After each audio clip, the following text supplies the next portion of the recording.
Good morning, everyone. Uh, I'm sorry. Good morning, everyone.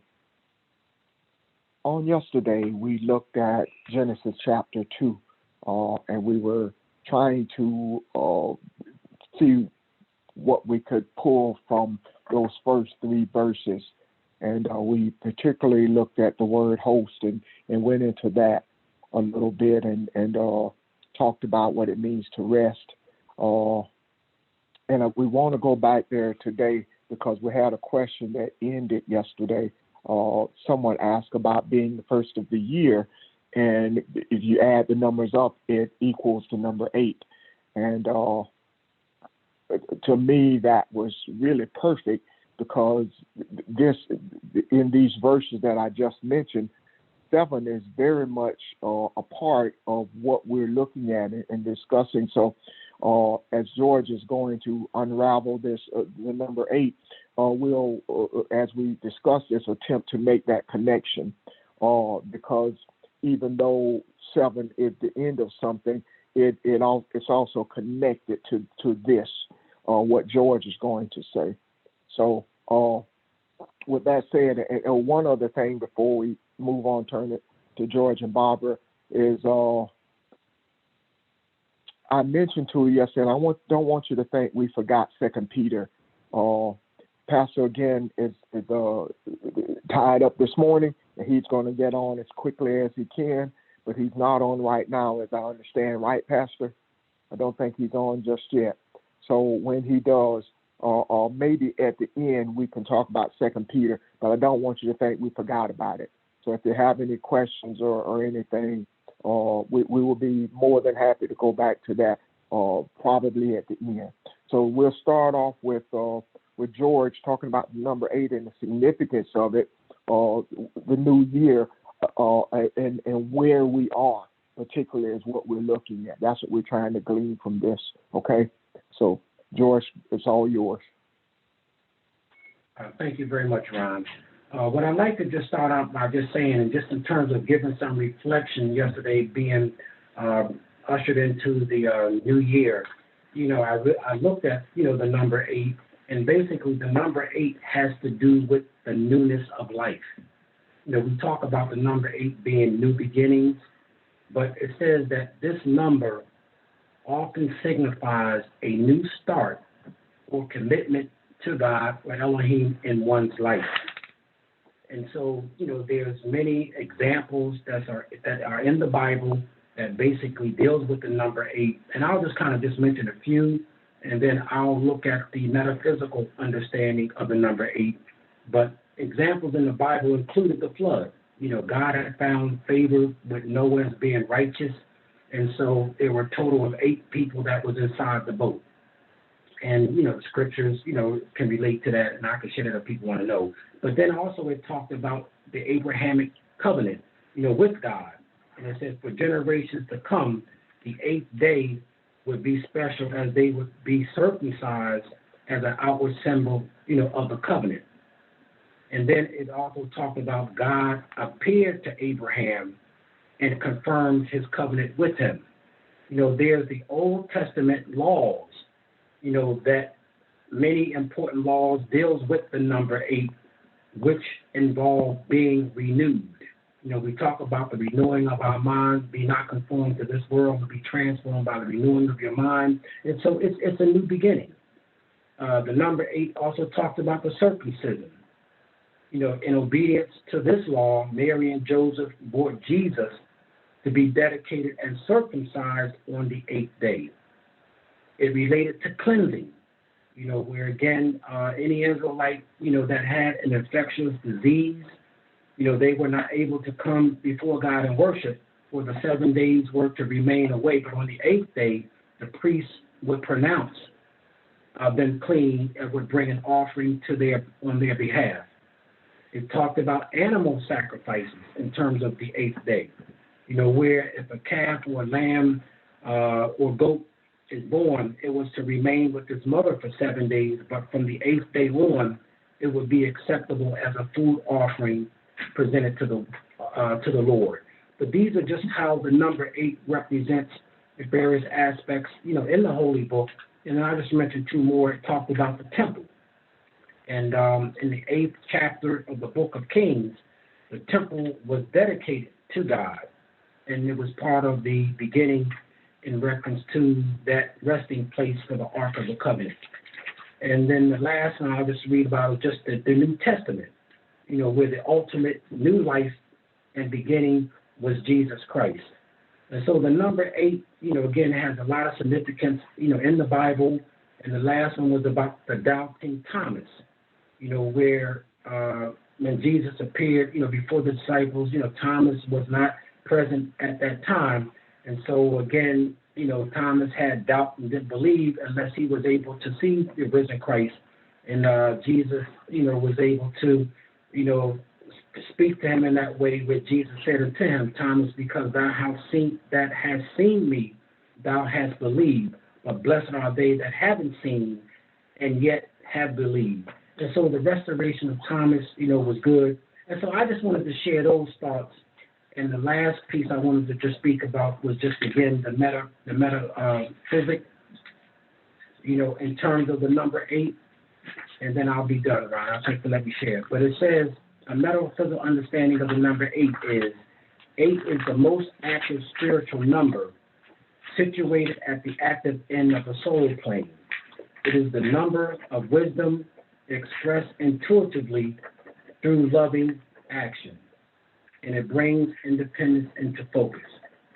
And my last statement is the spiritual meaning of number 8, metaphysically, is 8 is the number of abundance and prosperity, as the universe supplies infinite abundance of energy and resources to supply the needs, dreams, and desires that anyone can conceive. The spiritual vibration of number 8 is prosperity and self-empowerment through right action and right livelihood. And 8 is the number that supplies the energy flow, of money, giving us the opportunity to create affluence and enjoy the fruits of our right actions, and more importantly, to help others do the same.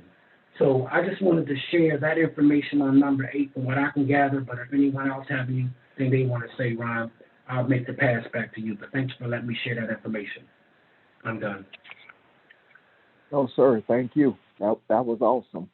I want to come back to it when we get into our discussion. But first, I want to see if anyone else has any insight into what George has said, because the question was asked about this being the first of the year. And it is no coincidence, after I thought about it, that we have our first Bible study for the new year on the first day of the year. That's no coincidence. So I appreciate George's detailed explanation of the number.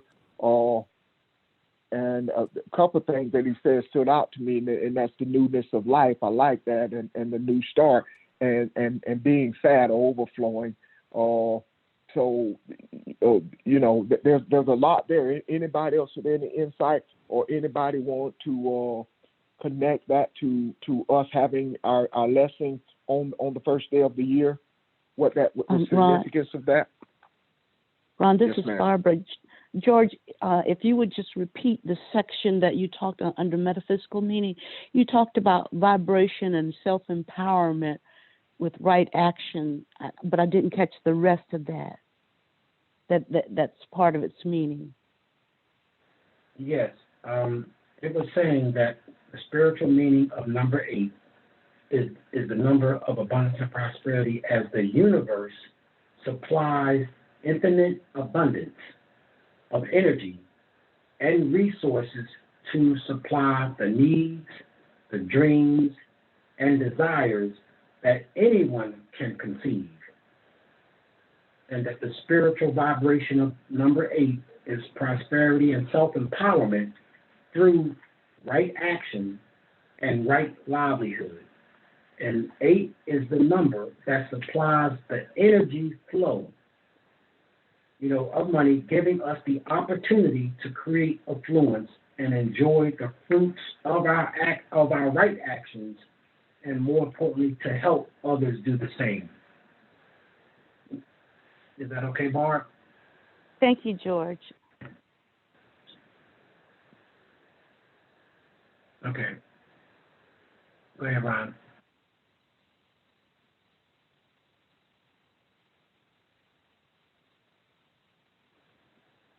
I'm sorry, anyone else?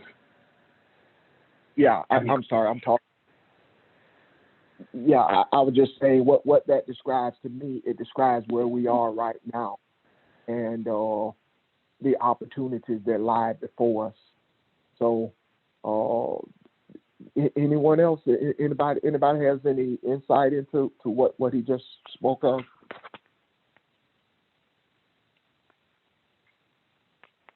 Just an observation. As George talked about that, he talked about right vibrations and self-empowerment through right action and right livelihood, so that this abundance is and prosperity relates to that right action. It doesn't relate to monetary stuff that we would usually think about as, although it can, but that's not its primary focus. Its primary focus is on the energy that's available from the universe for whatever we need. If we are in right action and right livelihood, receiving this. So it's almost like it's a conditional kind of thing in a sense. There's certain things that we have to do, but there's certain things that the universe has to do given our actions as well. George, is that a accurate partial interpretation? Yes, it is, Barbara. And I think that when we look at the number 8, if we just reflect on what Ron mentioned in terms of Genesis 2, verse 1, we talked about the heavens and the earth were completed and all their host.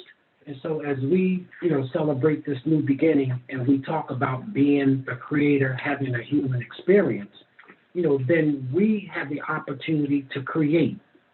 And as so above, so below, it's nature that is our first teacher that we have to return back to, again, the beginning in terms of appreciating the primary sources that are just part of our ancestral lineage. And I think that, going into, the new year or looking at our new beginning in terms of the newness of life, it has so much, it resonates, with us very strongly, or I know it resonates with me in terms of just being able to appreciate the abundance of energy, because energy can never be created, it can never be destroyed, always was, always has been, always will be, moving in form, through form, and out of form, but it's our right actions to help others do the same. So, I definitely concur with what you're saying, and I think that we are blessed to be ushered into this new 2022, and the number 8, I think is a very, important number, just to look at. I'm done, Ron, and everybody. Anyone else? Thank you, George. Very insightful. Good morning, Ron. This is Kathy. I Hey, have Kathy. an observation and I guess a question as well. As I'm listening to the discussion and everything that George has said and everything that Barbara has said, if we're looking at the energy flows and the newness of opportunity, it's as though a gateway has been opened for all of these energy flows. George often says that we are Elohim having a human experience. So for those of us who know that, based on what Barbara just said, we are understanding there are certain things that we need to do or that we will be doing so that the universe can do what it's supposed to do on our behalf. But if we are the Elohim who we're having the human experience, for those who do not know that they too are Elohim, they are Elohim having an animalistic experience based on what we've been taught. So my question becomes, this opportunity, because I'm thinking about all the lessons that we talked about before. And we were talking about all the people who are being told wrong things in churches and everything right now. I'm seeing this, it's resonating with me as we're talking about all of this, number 8 right now this morning, and the energy and what I'm receiving from my meditation, because I heard George say what I hear every morning when I'm meditating, that this is now the opportunity for things below to be as things are above. And I know that's where we are right now. So my question is, for all of those who have hardened their hearts, so to speak, and who have not wanted to open themselves up to be loving kindness, not wanting to be their brother's keeper, not recognizing, because they're not recognizing who they are. If we look at where we started in the journey of religion and how something resonated on the inside of us to seek more, and as a result, we open ourselves up to being changed and walking away from something that was dead into something that is true life and more life more abundantly, is it not also the same opportunity with this new energy flow for those who are having the animalistic experience to be open up? Because we forget, what is the purpose of putting something in the macro? The purpose of putting it in the macro is so that those who are seeking it can attract and attach itself to them, so that their eyes of understanding will be enlightened and they can see that there is more to what they thought. They can see that there's something out there different from what has held them captive in their hard-heartedness and not caring about being loving kindness. Is it not an opportunity, I'm asking, for this energy flow for them as well, so to pull from the macro to have that opportunity? Because if it is the Creator's desire that none should perish and that all be saved, though we know some will perish, but this is their opportunity now also to pull from the macro and have their eyes of understanding enlightened, so that they too can now recognize what it means that they too are Elohim, so that they can start to have a human experience. Am I seeing that the right way as well?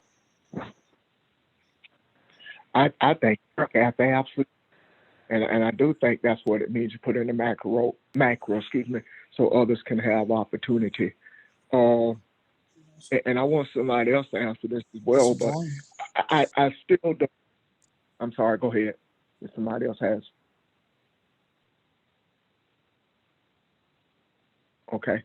I still don't think there's a part of this, to me, and this is my opinion, that we don't see.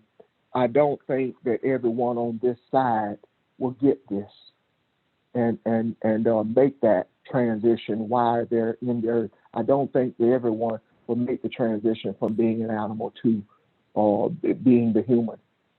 I think the human's job is to be the conduit to bring this into the earth and to put it out in the atmosphere, so that lives can be changed. I don't know if we fully understood what that entails, because I don't think everybody gets that on this side. However, I believe it is still available. If it were not still available, then what does that say about the ancestors who left the earth, who did not get this opportunity? So I think, again, to look at the human, I think the human transcends time. As a matter of fact, I was reading something from the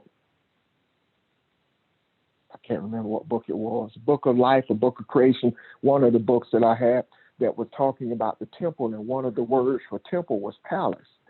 And it was talking about what is it is the palace of holiness.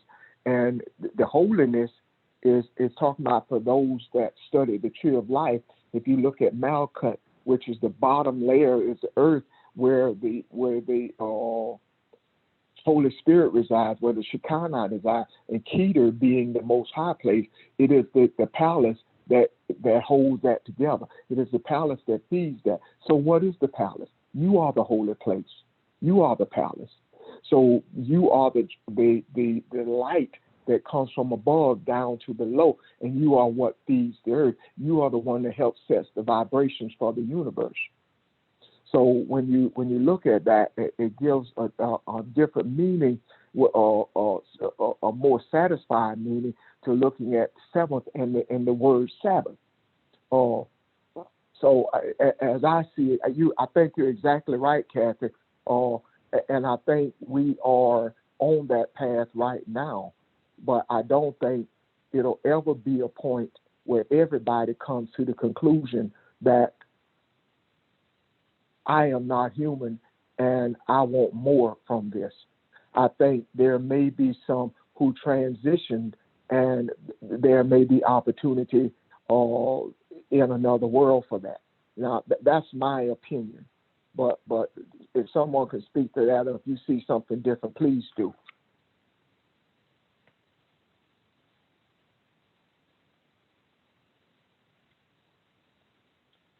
Ron, this is Barbara. I tend to agree with you that perhaps everyone will not come to that conclusion in this lifetime, but everyone will come to that conclusion at some point in time, because the word talks about every knee shall bow and every tongue shall confess. And as we know, in the spiritual, time does not exist. So what seems like 1,000 years to us is just but a moment in the spiritual. So it doesn't matter how long it takes, because the Creator is not bound by time. But it will happen in some iteration of life. It will happen. I also like to speak to what Kathy. Go ahead. Okay. No, I'm sorry. Go ahead. I interrupted you. I'd also like to speak to what Kathy was saying too, that if you aren't aware that you are Elohim having a human experience, you are Elohim having an animalistic experience, but also that's why something as global as this pandemic is sort of a pause button. Were it not for the pandemic, there would be people who are accessing the macro and pulling these truths down. But we don't even know the extent of the numbers that are being influenced by what we are doing, because they are having this opportunity to pause. They have this opportunity to get off the rat race and say, is this all that there is for me to just go, get up today, go to work, eat, sleep, work for material gain, and then go back, eat, sleep, work for material gain, amass material. So Pastor always says it. We are the ones who are responsible to a large extent for this pause. And so we're trusting that there are a number of people, because of its magnitude, there are a significant number of people who take this opportunity to begin that journey, that internal journey of introspection, to begin the journey of self-awareness.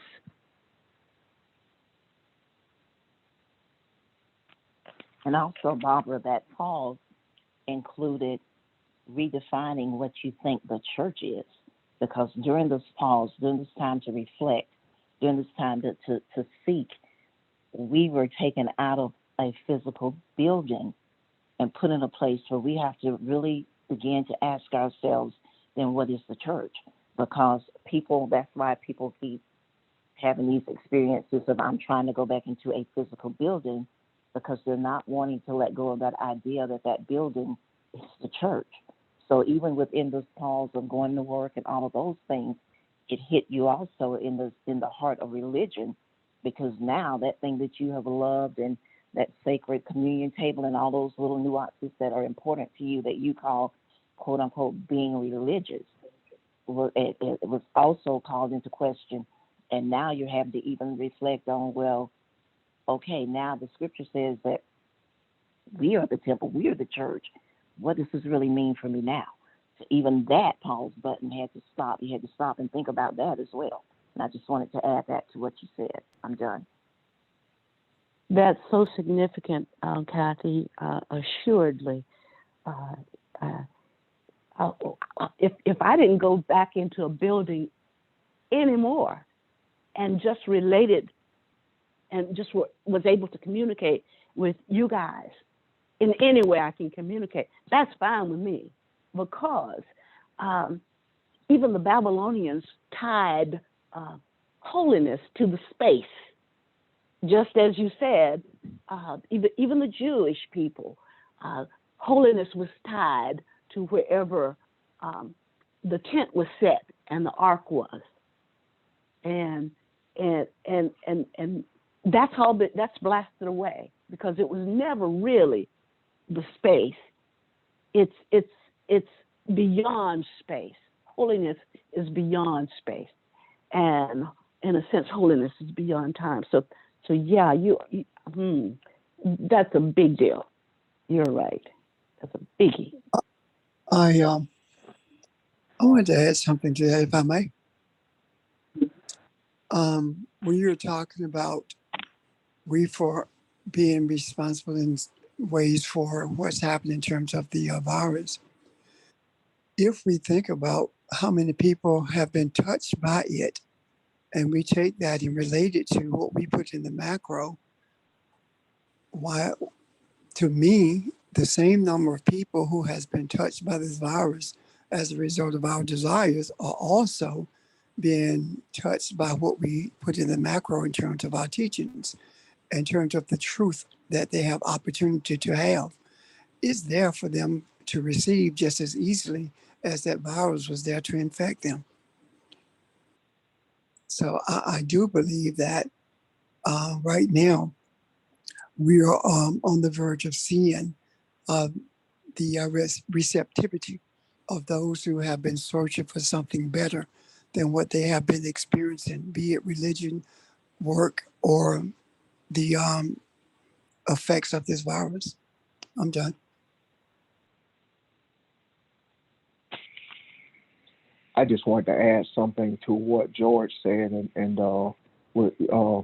because Barbara just mentioned part of it when she talked about space, time and space, fatness and overflow. We're talking from the number 8, guys. Fatness and overflow. I looked at that a little closer on a piece that I had that said pretty much the same thing George said, with a few exceptions. But one of them said to move to a place from natural to supernatural. That's describing the number 8, that overflow. And what that means, natural is talking about moving from time and space into a spiritual realm. So looking at that and going along with what the explanations have been so far, that fits what we're talking about. So just wanted to throw that out there. And Pastor, if you have any insight, we were talking about the number 8, because if you add the numbers up, the first lesson of the year for us happened to have taken place on the first day of the year. And that number, when you add everything up, was the number 8. So we discussed that, and that's what we're discussing right now. If you have any comments or further insight into that. Repeat the last part of what you said, Ron, in reference to what George had spoken about the fatness. Oh, I know what it is. I got it. When you said that, okay. What dawned on me is this: moving from time to space. That is more dangerous for people who are hard in their hearts than we think, because when we think about time, time is really time is something that's pertinent to the physical world. However, what is time when we look at it in relationship to the spiritual world? There is no difference between time and mercy. Mercy gives you the time to correct whatever is wrong. Mercy gives you the time to search for who you are. Mercy gives us opportunity to search for truth and to make comparisons between what we have been taught and what we are questioning. So when we talk about moving from time, to the spiritual, then what we're actually saying also is that we're moving to a space where mercy is not enduring forever, which means that we are going to begin to see those who occupy physical bodies do recompense for the havoc that they have created in this space called Earth. And that is the spiritual reckoning that is beginning to take place. I'm done, unless there are questions or comments. Anyone? I want to read a couple of verses here, and then, as I mentioned yesterday, I got a lot out of what was said yesterday, and I want those who were speaking, and even when I talked with Kathy after, was a lot of insight into this, because I start this lesson, as I was saying, looking at Sabbath, the number 7, and there was so much more here that got my attention, and I thought it worthy of discussion. So what I'm going to do, I'm going to start at verse 31, the last verse in chapter 1, and read through verse 3, and kind of open the floor for that. I think Barbara did an excellent job of kind of tying all of this up, because if we are in a place that we are able to have access to the spiritual realm, as we just explained, that must mean something. So understanding that these 7 periods of creation are principles here that we want to make sure that we take a closer look at, okay? And God saw that he had made, and God saw all that he had made, and behold, it was very good. And there was evening, and there was morning, the 6th day. Thus the heavens and the earth were complete in all their hosts. And by the 7th day, God completed his work which he had done. And he rested on the 7th day from all the work in which he had done. Then God blessed the 7th day and sanctified it, because in it he rested from all the work in which he had created and made. Okay. And we can go further if you like, but I just want to start with those 4 verses. The funny thing about this is something that I had missed all along anyway, and maybe you haven't. We say that the creation happened in 6 days, and he rested on the 7th day, but without the rest, it's not complete. The completeness of it is the rest. So that is a part of this whole thing, and again, that is something that I caught yesterday in the discussion that kind of just stands out to me. But if you don't mind, Miss Barbara, I'm going to ask you to kind of start us off here. You and Pastor and Kathy, in any order you guys want to go in. And please, that does not mean no one else.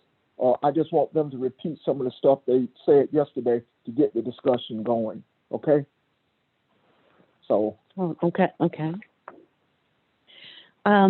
We were talking yesterday, and we were talking, what led was the question and the comments you brought up about what host meant.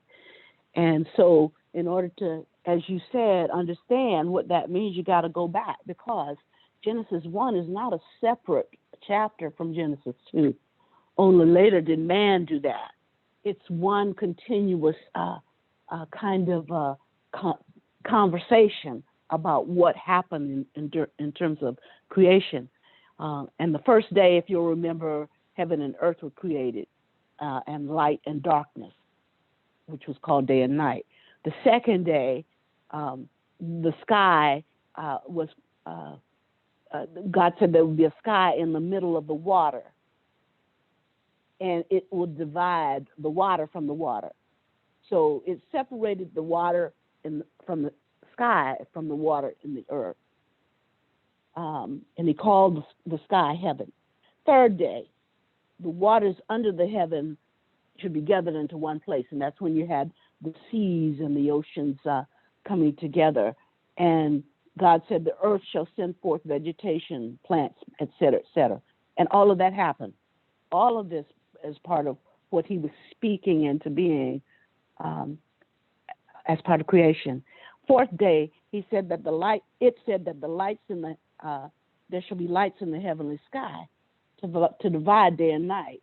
And so there were two, the sun was to rule by day, the moon by night.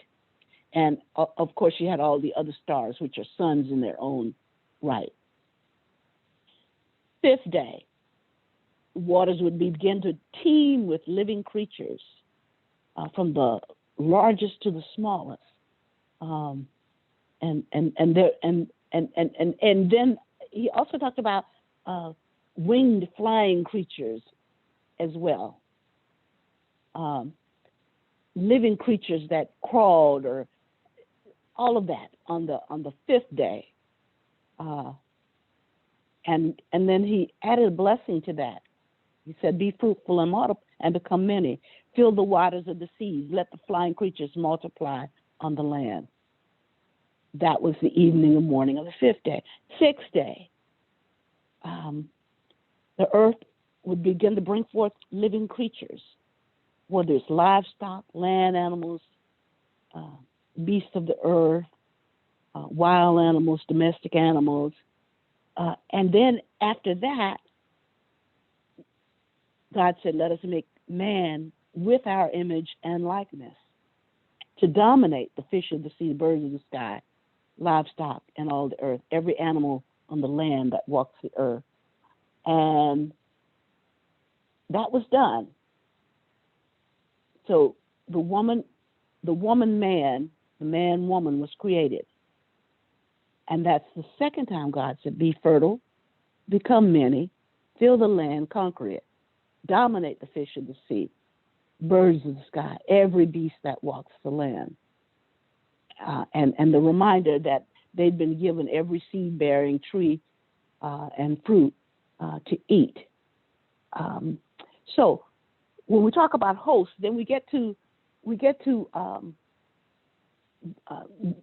the next section, verse 1, heaven and earth, and all their hosts, all their components, all their creative array of diversity in terms of whether it's animal or whether it's plant, whatever. All of that is part of the host, that God finished all that work that he had done, that it had done. And so where we stopped yesterday was something I think that caught my attention when Audrey reminded us that in all of this stuff, the spot, if you will, creation that God had placed, there is absolute potential. There is potential to do what the Creator would have us do, to dominate, to care for, to be the good shepherd in a sense. All of that. But there's also the potential within that stuff that we would do it the wrong way for selfish reasons. And so the host speaks of everything that was created. The host speaks of those things that those are the gravitational pulls on the earth that holds it together, but also has the potential to tear it apart. Those are the atoms, everything in the solar system, the amoeba, the mountain, the amoeba, the small one cell amoeba to the mountains. All of those are part of what's in the pot of creation, and all of these creatures and all of these things, and even the mountains and even the inanimate kinds of things are part of the infinite forces that are part of our struggle, if you will. It's a constant struggle for control of the universe and of the man, if we let it be. There's that constant tension that constant pull, that constant, I think, Ron, you said something about a host felt like an army amassing itself. Well, that tension is always there. But what was said was, okay, mankind, you dominate everything. But there's this constant tension that would constantly try to pull that away from mankind. So that helped me see a little bit more of what the host is. It's everything that's available to us in this cauldron, in this pot. And out of this, it reminds me of the beginning, as someone said yesterday, out of this, man, Elohim, living a human experience. Elohim can become Elohim having a human experience, or it's what Kathy just reminded us, Elohim having an animalistic experience. It depends on how we allow those forces to tear at us, or whether we put them in their places. And I mean that, I don't mean that negatively. I mean that positively. Everything has its role, or otherwise it would not have been created. Even the things that pull at us have its role, which is to spur us into increased awareness of who we are. So that's the way that I was just looking at. It's just a pot of potential, and it reminds me of beginning. Every decision. We've already said this. Every decision, it takes us back to beginning, because it's out of all of these things that were created that we have the opportunity to verbalize and to put into the macro that which is righteous, that which is loving kindness, that which is on behalf of mankind, as opposed to not taking the opportunity and only pulling out what we need that's selfish for me and mine. Let me stop there a second and see if that resonates. Anybody? It does indeed. In fact, it opened the door and made some answers, gave me some answers, some personal things that I deal with. I want to just say a couple things here to kind of support what you said, especially about host. That number 7, the Hebrew letter, the 7th letter of in the Hebrew language is Zayin, Z-A-Y-I-N. And it means a plowshare. It means a weapon, a sword, or to take arms. And also a couple other things, and it means to be complete. Likewise, the number 8 is represented by the letter Chet. And Chet talks about a wall or a fence or to protect something. And it also, what you just said, talk about to separate something or new beginnings. So all of this is coming together, and you said a lot, and my mind was just running. But anyone else? Any questions or comments on what Barbara just explained? Ron, I want to add one just little comment, because based on the explanation that Barbara just gave, I think where man who does not recognize that he is Elohim, I think the word dominate is what has caused the problem. Because for those of us that are Elohim having the human experience, we recognize dominating, meaning those who rule like God, one who rules like God. And based on that was what Barbara described, being loving kindness and all the things she just said.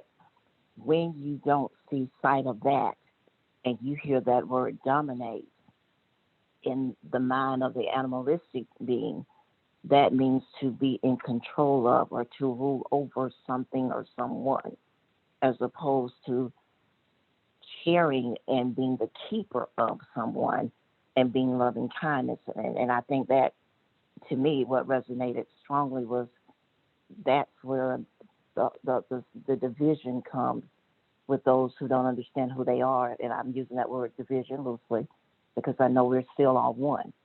But I mean, just if you think about it, that is where the man ruling as Elohim, having that animalistic experience, that is where he gets caught up in the selfish nature of having what I want when I want it, doing what I need to do to get what I want, and keeping you in your place so that I can continue to have what I want. And I just wanted to share that, and that's all I've got. Okay, thank you, Kathy. Yeah, that ties in beautiful, and that's going to come into play again. We'll talk when we get into Sabbath a little bit. Okay. Anyone else? Questions or comments? I have one comment. Well, or it could be a question, but I'm sitting here thinking about when we put things into the macro, what exactly does that mean? And it's profound, but it's also simple. It's because we are all interconnected. We are all connected to the Creator. We are all connected to each other in terms of our spiritual space. So that plus the Creator,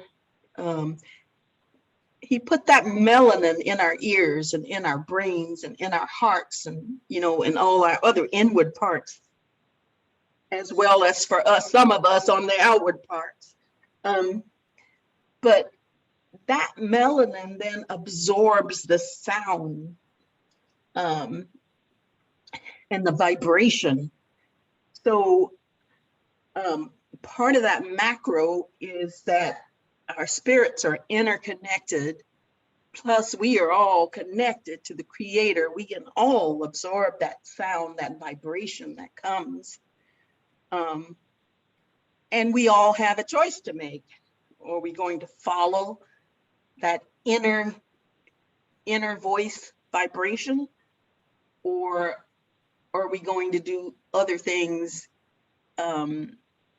that are controlled by our animalistic tendencies?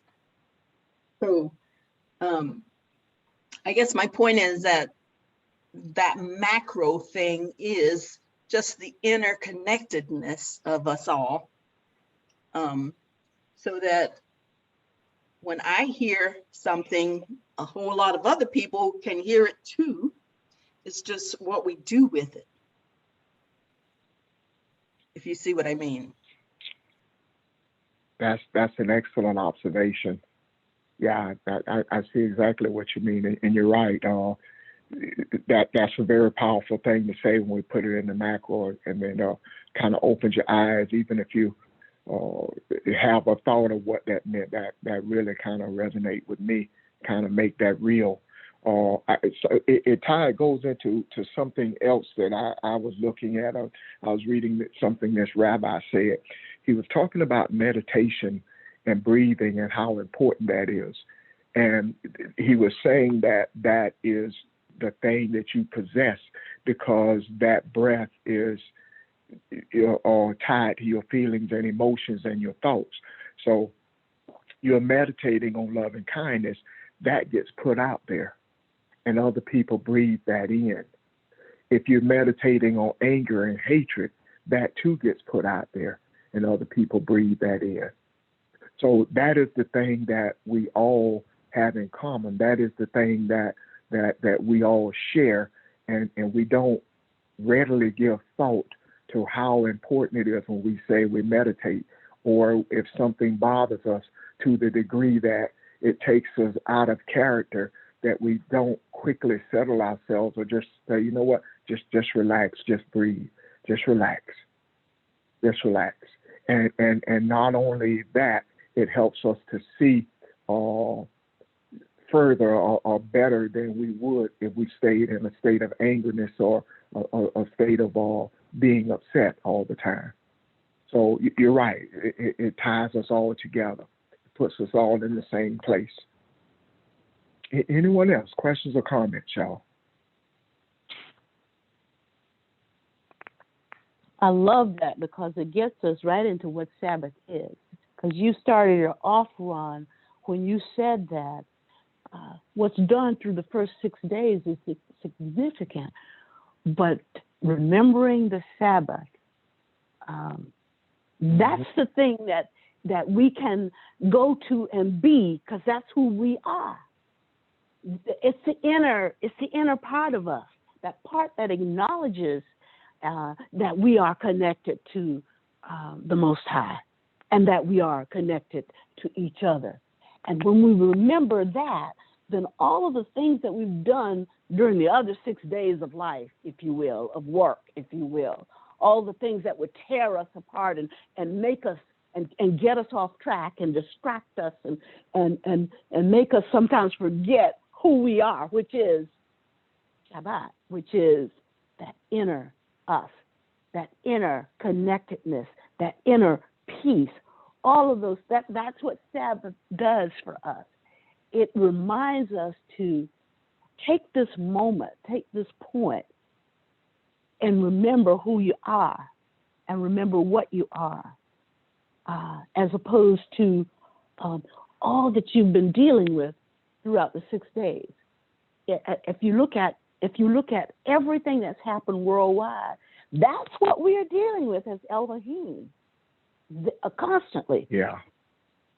But it's the Sabbath, it's that Sabbath, that period of holiness that the Most High set apart for us to just, okay, you've had a hard week, you had a hard 6 days, there have been volcanoes, there have been fires in December in places that have never had fire. Whatever the issue is, it's like this period when we talk to each other and we communicate with each other and we remind each other of what Audrey said, the interconnectedness of us all with each other and with our Creator.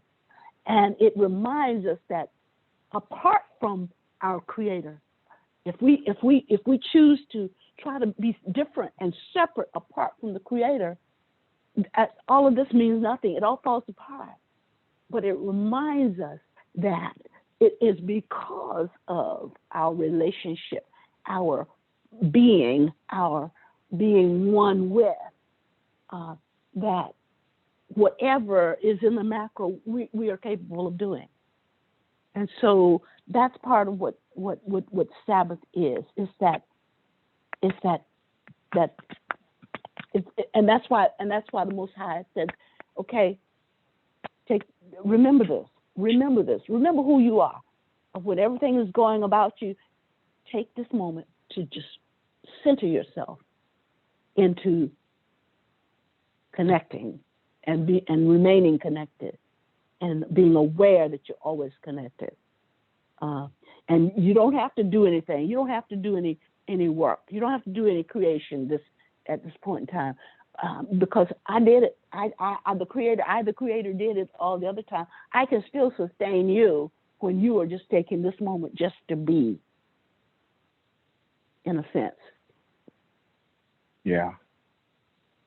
Wow. If I can add to that, any question on what Ms. Barbara just said, or what Audrey said?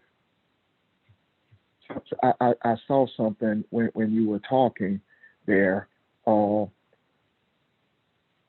If you pay attention to this, if you look at this closely, you'll notice that the Sabbath day is the only day that doesn't have darkness. What do I mean by that? Not only are the other days creating something, the other days have darkness in them. It says the evening and the morning were the first day. So not only in your creation, it leads you to periods of enlightenment. There's always something there too that's still unknown. There's always the more. There's something unknown. The seventh day is the only one that does not say that, the evening and the morning. So when you look at this thing and talk about that rest, that completion, what has already been said, and something George talked about, not only the new beginning of the new refreshing, Barbara mentioned it as well. It takes you back to beginning. This rest takes you back to beginning. That's what the renewal is. That's what the separation of is of just sitting back and seeing this, observing this.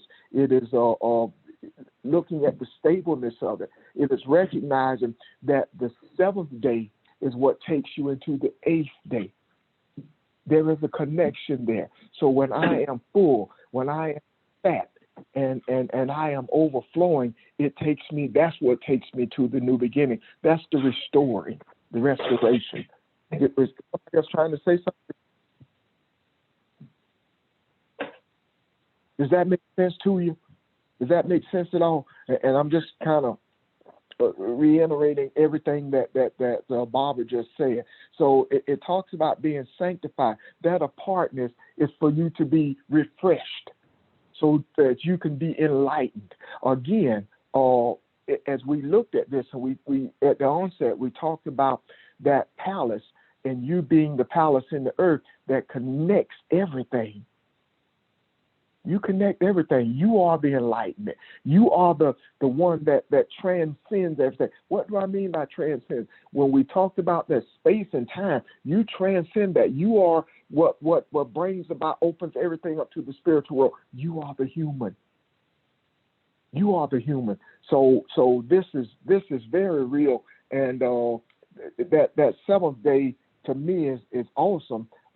If you look at Sabbath and you see that it's not only talking about to see something, it's talking about a restoration. A restoration. So where does that go? Where does that go when someone yesterday made the observation that this is the number 8 and we are doing our lesson on the first day of the number 8? It may not have set in with us yet, but the opportunity that this has, the opportunity that we ushered in.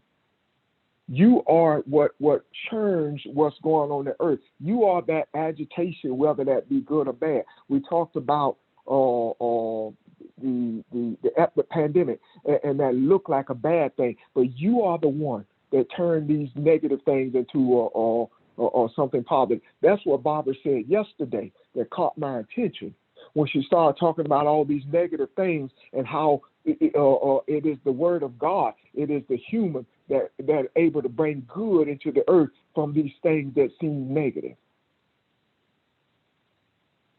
So we look at that and all that.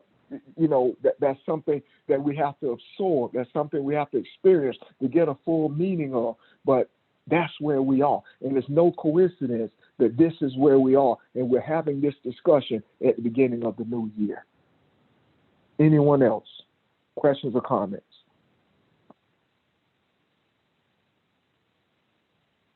Oh, one other thing I forgot. I thought about this, right, and I didn't have time to look it up.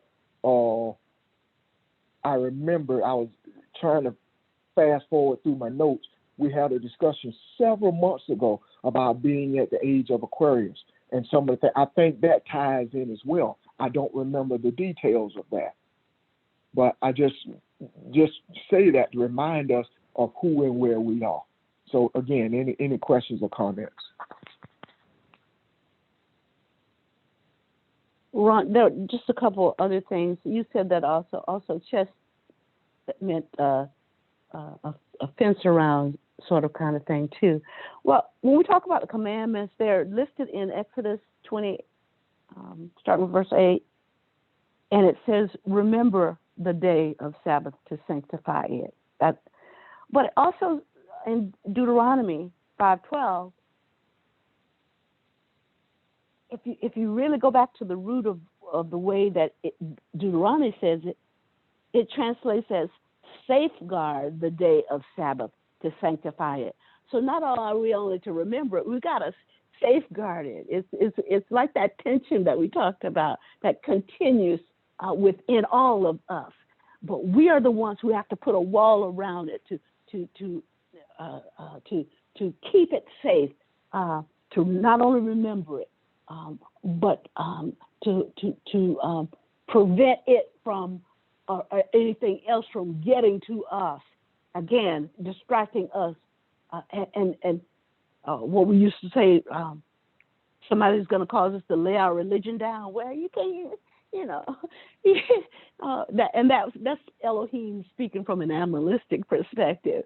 He's going to make me lay my religion down. But we are the guardian, if you will, of this divinity that we are. So not only are we to remember our connectiveness and interconnectedness, but we are to guard that ourselves, in a sense. Guard it with we used to say guard our hearts. Well, that's our responsibility to keep it safe.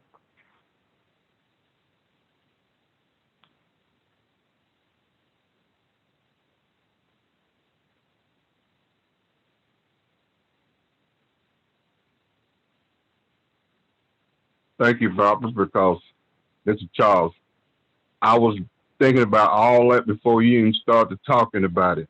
So I noticed what's been saying and what's been taught is real.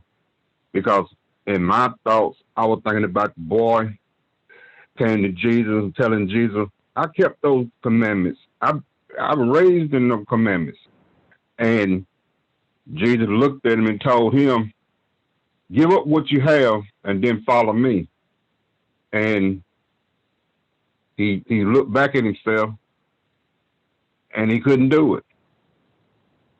So I believe what you say. Thank you, Charles, for your observation.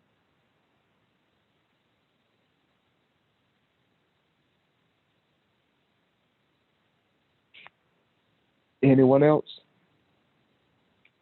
One of the things our pastor mentioned on yesterday that we try to incorporate in every lesson is as we bring life to all these words that we read, we want to chew them up and swallow them and that they become a part of us and they become our nourishment and our energy that we can live this stuff.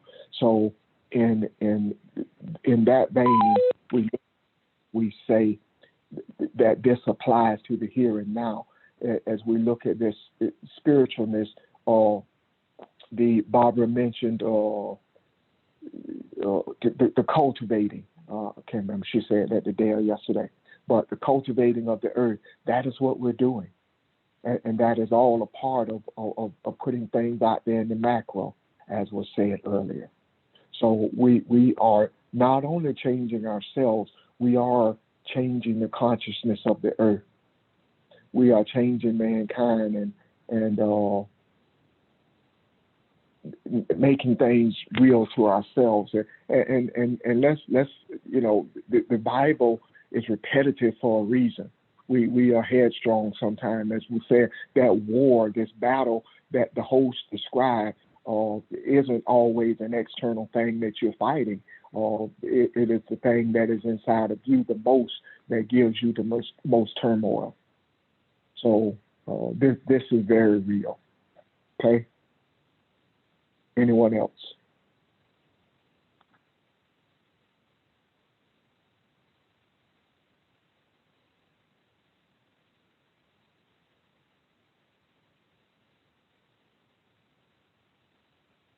I have one final observation. This is Barbara. Well, I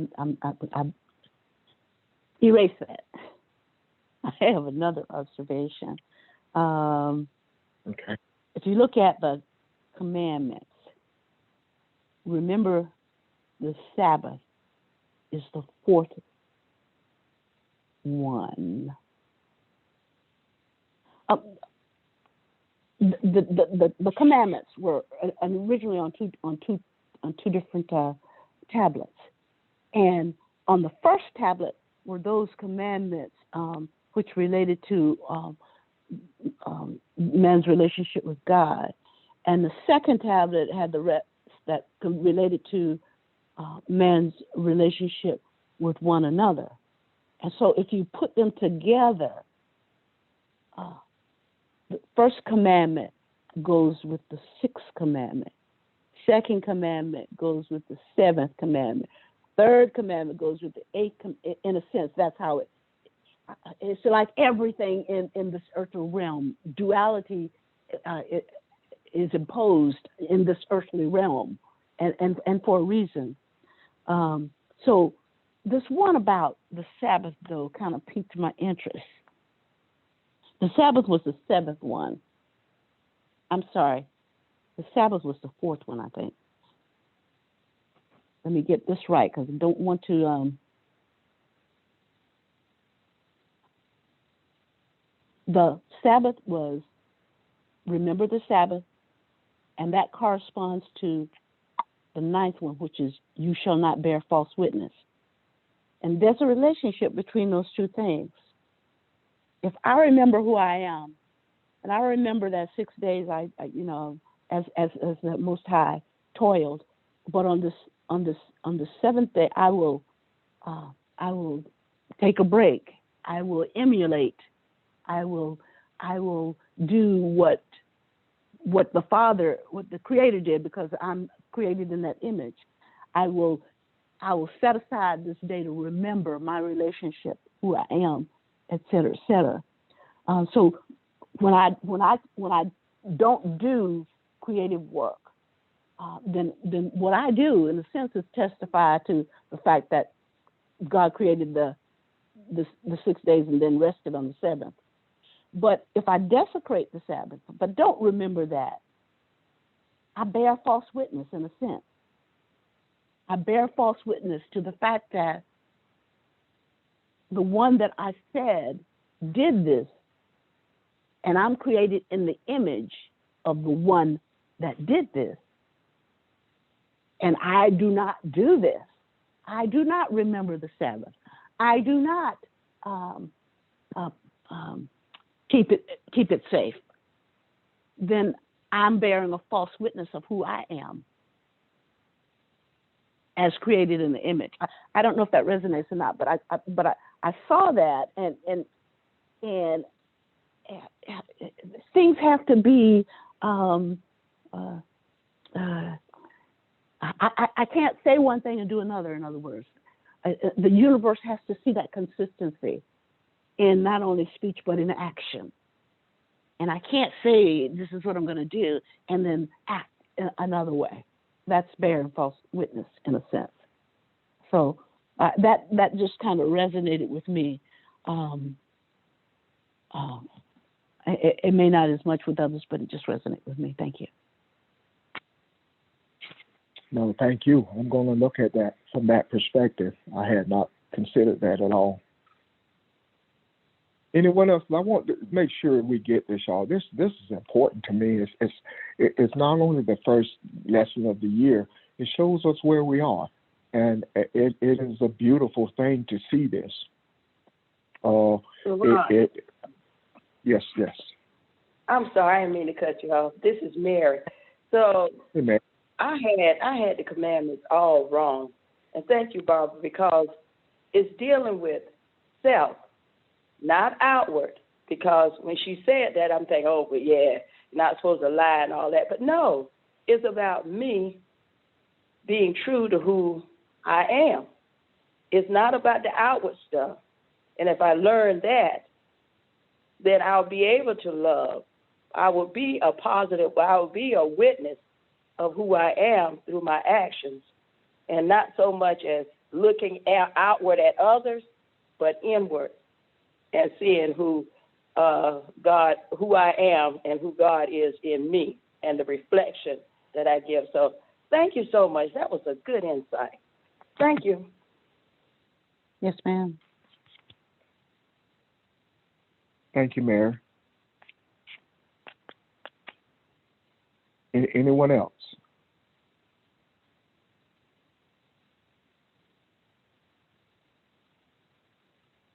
Again, the beauty of this is it points to who we are and where we are, and it's one of those things to me that spiritually it is an eye-opener to show you sort of a landmark of what you're doing is moving in the right direction. And it points to the fact that there is a newness that can be expected this year that you are going to usher in. And that newness does not say that it doesn't come with some hardships, as Barbara and Pastor and everyone else has defined. There will be some battles, but again, as you remember the Sabbath, as we've talked about, you are equipped with infinite spiritual answers, for lack of a better way of saying it, spiritual insight, and you always remember we have each other, and I take that very seriously. So if there are no more questions to answer, that's pretty much all I have. If no one else has anything, but I thank everybody for what they have said. Is there anything else that grab our attention? Oh, by the way, since Pastor is on the line, if no one else has anything from Genesis, do you have a question from 2 Peter? I don't want to forget that. I don't want you to think, we have forgotten your questions or comments if you have any. On last Monday, we spoke of 2 Peter, and we haven't had a chance to kind of just see if everybody has understanding or have a question or comment about that. So is there anyone right now that may have a question or comment on 2 Peter? I don't have a comment on, this is Evelyn. I don't have a comment on 2 Peter, but I want you guys to know, apparently I woke up late this morning, and I normally don't do that. But when I could not log on to hear the session, I almost kind of like lost it. And it just showed me how important it is to get fed on Saturday, Sunday, and Monday. And I text Sheldon, I text Ramel, and now I see how everybody feel when they can't log on. But what we do is important, and it really helps all of us. I know it do. There's no one on this line cannot say that. But I'm just grateful to be able to log on and just get what I got this morning. I think I just got about 20 minutes. But I don't know about anybody else, but when I couldn't log on, I almost lost it. I'm just being honest with you. But I am grateful, and it's good to be here for 2022. And that's all I wanted to just say. Thank you all. Thank you. There was one other thing I want to say before we close, if you don't mind. Let me find it now. I wanted to talk about or just mention a couple things from the number 3, because it's no coincidence that we do this 3 days of the 7. The number 3, and George, if you're still on, if you have some insight into 3, I'd appreciate your insight too. But 3 talks about fruit trees. It talks about bearing fruit. It talks about revelation and resurrection. It talks about equilibrium and regaining your balance. It talks about the number of witness and strength, new life, sprouting something, fruitfulness, as we've already said, and words of life, counseling. It talks about unity. So just, what we do, even though we kind of, look at things without giving those kind of thoughts to it, we're going to do this because it's a refresh. No, it happens like that because we trust the universe. We trust, pastors say, we got a class on Monday nights, or we're going to do stuff. Whatever it is, that's what we do. And you don't think about it at the time, the meaning that it has, or what it is shaping you to be, but we see that all of this has meaning. all of it is shaping and molding us into who we are. So I thank Evelyn for what she just said, and I hope if anybody else has any questions or comments, please feel free to write them down, and we'll discuss them perhaps tomorrow evening. Okay? Thank y'all. Appreciate everything. All right. Thank you as well. Thank you. Bye, family. Thank you. Bye. Goodbye. All right, thank you.